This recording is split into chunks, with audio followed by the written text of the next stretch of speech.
Well, after a 2-month break, the field of the ESET Cup has gathered in Most after the latest weekend at the Red Bull Ring in June. It's July only for the TCR Eastern Europe and F4 CEZ competitors. They had a racing weekend at the Slovakia Ring. But next time, the whole field meets will be in Brno.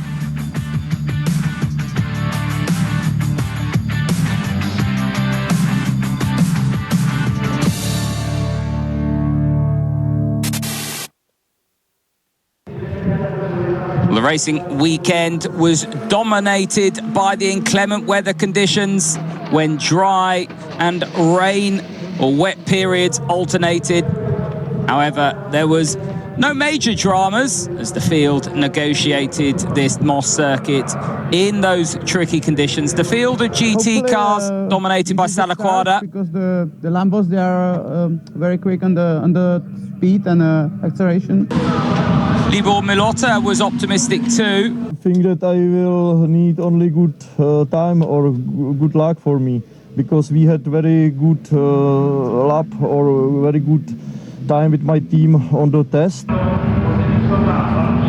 When the racing got underway, Salaquada started from pole. Vazak had the best start though alongside and briefly took the lead. However, he missed his braking spot at the first chicane, and that meant he went through the escape zone around the tyres, and Salaquada reclaimed the lead. Milota was quickly passing Gallas, and Konotka eventually making it easier for Milota in their braking or their battle by outbraking himself at the first chicane too.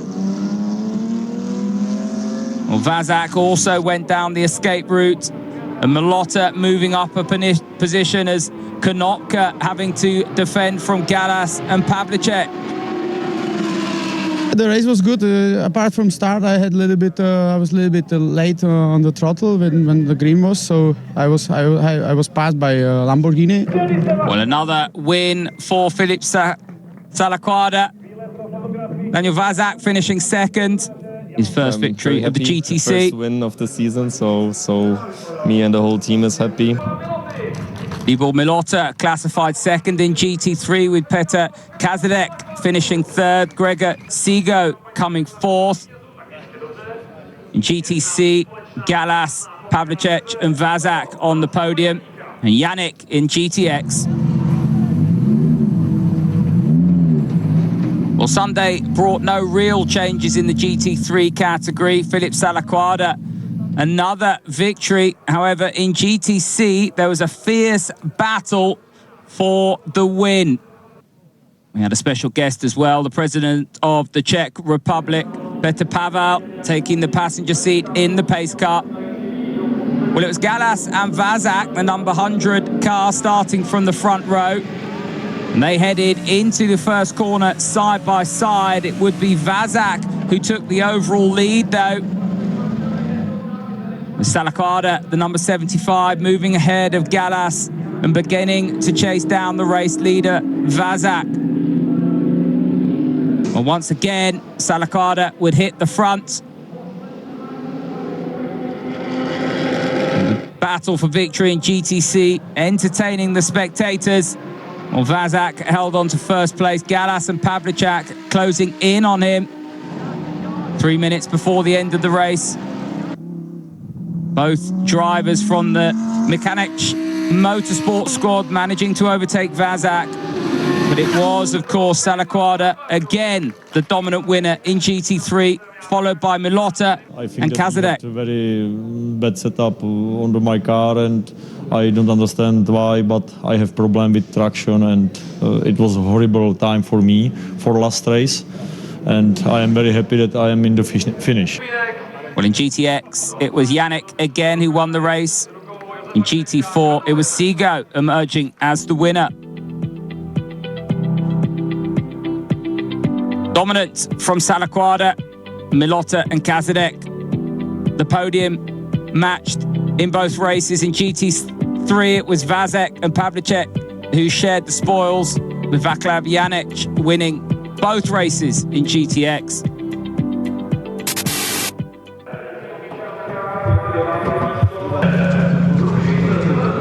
Well, it'll come as no surprise. The endurance race, would also be dominated by Filip Salaquada, even though Miro Konopka had the best start. Weather, no rain. If it's not rain, I hope it will be a good race. Stefan Rosina, Sigo's team member, also optimistic. Because the weather seems to be changeable, so it might be raining in a second stint, but I suppose we're going to be fighting for the top spots. That's why we are here. Well, Konopka had the best start and initially led the race. However, Salaquada would take back the lead. Libor Milota began to attack Konopka, but couldn't find a way to overtake. In the meantime, Kurt Wagner receiving a 10-second penalty for an incident in the first corner. Behind Konopka and Milota, Sigo was driving with a big gap and would be replaced by Stefan Rosina during the pit stops. Well, the pit stop window opened midway through the race, which was an opportunity for Milota to overtake Konopka, who was the first to pit, but the strategy did not work. Meanwhile, a light bit of rain began to fall, and that had been threatening all day. Slowed the drivers down. Because we have second place from sprint, and now we have third place from endurance, and I think that we had very good time on the race car and on the race. Yes. Milota in his third place, just behind Konopka. Salaquada thank you won. to the team and Gregor, who did an outstanding job at the beginning. And then I was obviously also trying our very best, but we could not catch up the guys up front. So it is what it is, but anyhow, it's good points for the championship, and I'm quite happy. Well, Janec and Maya winning in GTX. GTC, it was Wagner and Zaruba. And the duel of TCR cars was won by Bartosz Grozek and Radim Adamek, with Antal Zigo winning in GT4.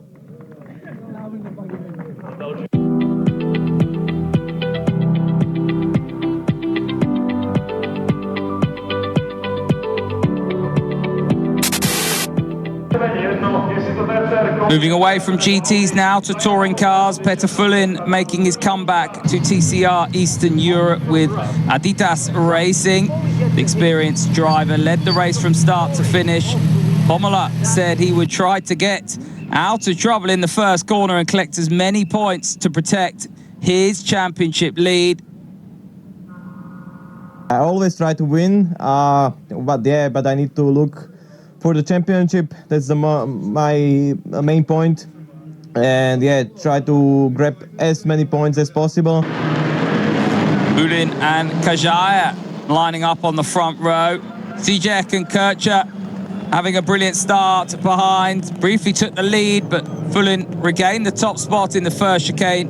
Kajja going off track on the first lap, dropping down to 8th. Top 6 drivers locked in a close battle. Hamola closely followed by Zizek. Kaut managing to overtake Hermandi and rejoining in 5th place behind Kircher. Petr Fulin, it would be, who gained a well-deserved victory.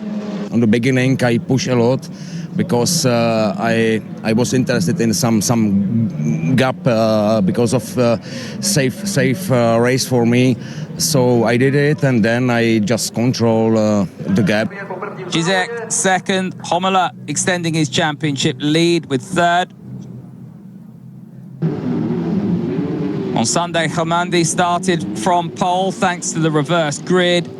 He held the lead, but went off track halfway round the circuit. Kaut quickly overtook Petr Fulin to move into 2nd place, while Homola secured 3rd place. Kaut was attacking Hermandi and took the lead. Fulin swiftly making his way through the field, fighting with Hermandi for 2nd. Homola also managing to overtake Hermandi. Peter Fullin would hit Kout's car. Kout slid but managed to keep his car on the track and continue. The Audi sustaining damage, had to retire. Kout securing his first victory. It's my home race in the season and first victory, so I cannot be happier now. Well, Homola finished second and Hamandi third. First podium finish.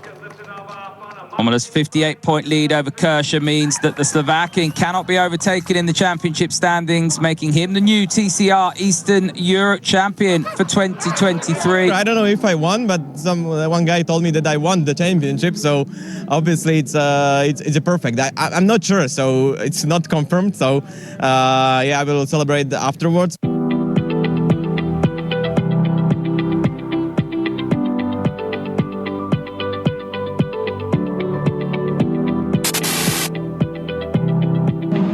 Single-seaters now in the field of FIA CZ F4 championship cars on the grid for 3 races in Most. In the first race, Isha on pole. Fast too, so we will try to manage to have a good speed and try to do our best for this race. It was Michael Sauter who took the lead from second on the grid, eventually receiving a 10-second penalty though for a jump start. Isha stayed right behind Sauter, managed to take the lead in the second half of the race with his teammate Frankot following suit. Jakobsen, also in the Yenza car, promoted to third place. Overtake after a few laps the driver who overtake me, and after just keep pushing until the end and just try to keep the tires the more I can. Well, the challenge for race 2 was the rain. I had to make a very quick decision because the rain was here suddenly. We had to change the settings of the car for rainy conditions. It was done by the team. The driver must set his mind for driving in the rain as well. Well, for some drivers, the rain causing problems. Jakobsen and Michael spun their cars on the way to the grid. Michael starting from the pit lane. Jakobsen joined the race 2 laps after the green flag. It was Isha and Frankot who had contact after the first chicane. Frankot losing a position to Sauter. Sauter couldn't hold second place and Frankot regained his position behind Isha. Miquez and Ryger were fighting for 4th place, and soon they caught up to the back of Sauter, who made a couple of mistakes. Meanwhile, the fight for the race win continued. Both drivers, Isha and Frankot, colliding, going off track. They managed to stay in the top 2 positions with Isha really hard winning. Battle with some little bit of collisions, but it's hard racing in my opinion, and I like hard racing. Well, in the last race of the weekend, Isha underlining his dominance. Won the first 2 races. He collected his 3rd win on Sunday afternoon. The track bone dry this time. Isha defended his position at the start from Frankot and Miquez, also showing good pace. Oh, he braked too late in the first turn, Frankot, and come under pressure from Sauter, who eventually passed Miquez. An interesting fight for second between Jakobsen and Frankot. The key moment coming on the 12th lap when Jakobsen went a little wide, allowing Frankot to pass him for second. Michi could keep up with the front runners, but eventually fell back, and that would be an issue. After a decent getaway, I managed to keep up with the guys in the front, and we had a decent pace, so I felt like I could overtake them. But sadly, after a bunch of us going over the cones in the inside of the apex curb, my front wing broke, so I had to get into the pits and change my front wings. A dominant weekend from Ethan Isha. Yenza Motorsport, the dominant team. Well, next time the GT field will be together at the Slovakia ring. The whole field we can see in Brno from the beginning of September.